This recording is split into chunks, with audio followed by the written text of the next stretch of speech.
If your body feels imbalanced in your posture or your movement and you're not sure where to start, this video is going to be perfect for you. I totally sympathize with how intimidating it can be to know where to even start when we have a posture that seems asymmetrical or imbalanced and we have a higher hip on one side or a lower shoulder on one side and we just feel twisted. When we do have a presentation of imbalanced posture, let's say that we have a higher hip on one side and usually we have a lower shoulder on that same side, this is what we call lateral pelvic tilt. What we're seeing here is a representation of a body that is compressed on the side that's shortened. So this would be the right side, for example here. What we're effectively trying to do is get the body to compress on the other side in a good way and open up space on the right side that is currently compressed. The easiest way to do that is with a basic side plank exercise. There are different variations of this side plank that I'm going to show you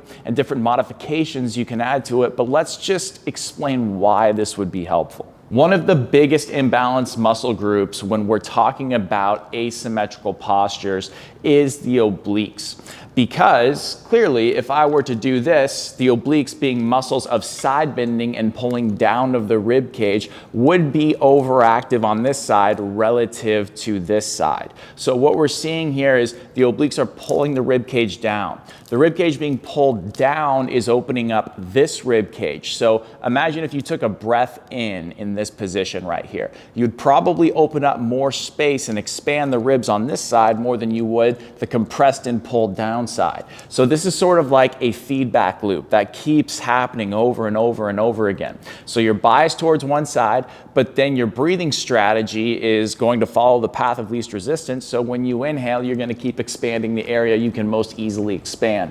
Therefore, you're going to keep feeding this posture and this movement pattern tens of thousands of times with every breath you take in every day. So if we get in a side plank position, we can compress and pull these ribs down on the side that we're shifted away from. That would be the left side in this example, and open up space on the right side to create meaningful expansion. Because yes, there is a muscular imbalance and asymmetry within the obliques and other muscles. But the easiest way to get those asymmetries resolved is to first just go after the ability to reposition the rib cage and create more neutrality and open up these ribs. So that way, when we breathe in, we actually have space to expand that side that is tight. The easiest possible position to start in would be in just a basic 90-90 short lever side plank position with the knee on the ground.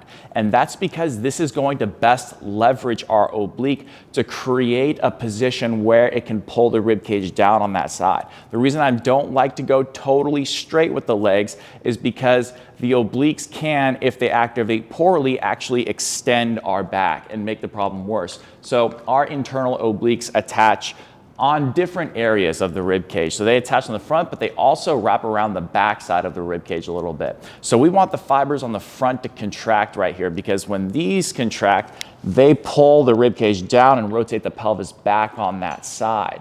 That's what we're looking for here. If the back fibers contract, it actually pushes the pelvis forward and further exaggerates this rib flared position.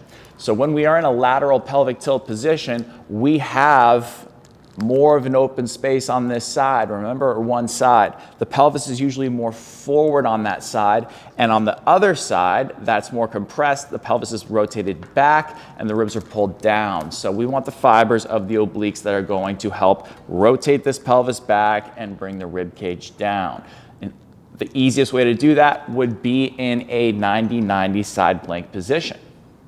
Keeping the knees up in a 90-90 side plank position will bias our pelvis towards more of a posterior tilt and allow us to get those front fibers of the obliques working better. This is the difference between a side plank that I'm going to show you and just a regular old side plank. So watch for the breathing cues and make sure that your neck is staying disengaged as you go through that. So gentle and longer and softer is always better than harder and more forceful with this breathing. This is a compressed space. It's going to take a little bit of time and softness and ease to open it up slowly. So we're going to get in this position where we have a 90-degree bend at both our knees and our hips, and we have this elbow of the downside directly stacked underneath that shoulder right there. So it's really important that we get into palms up position here.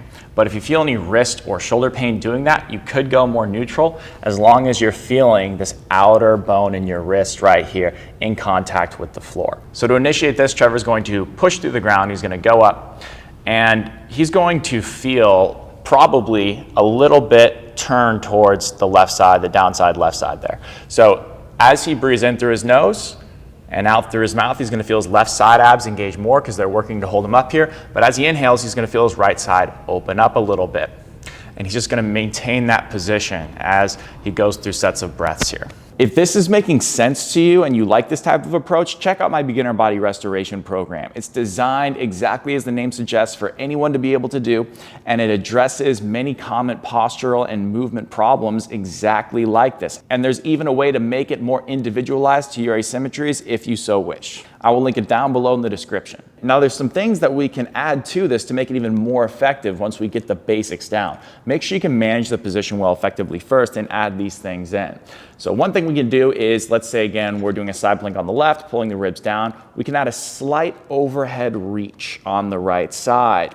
And this is going to allow us to further facilitate the opening of these right ribs because that's naturally going to create an upwardly positioned rib cage on the right, allowing for better expansion. The other thing we can do is extend the top leg. And this can be really good for creating even more length through the right side, but also getting the pelvis to drop on the right side. As we reach that leg away from us, we create even more shortening on this side right here.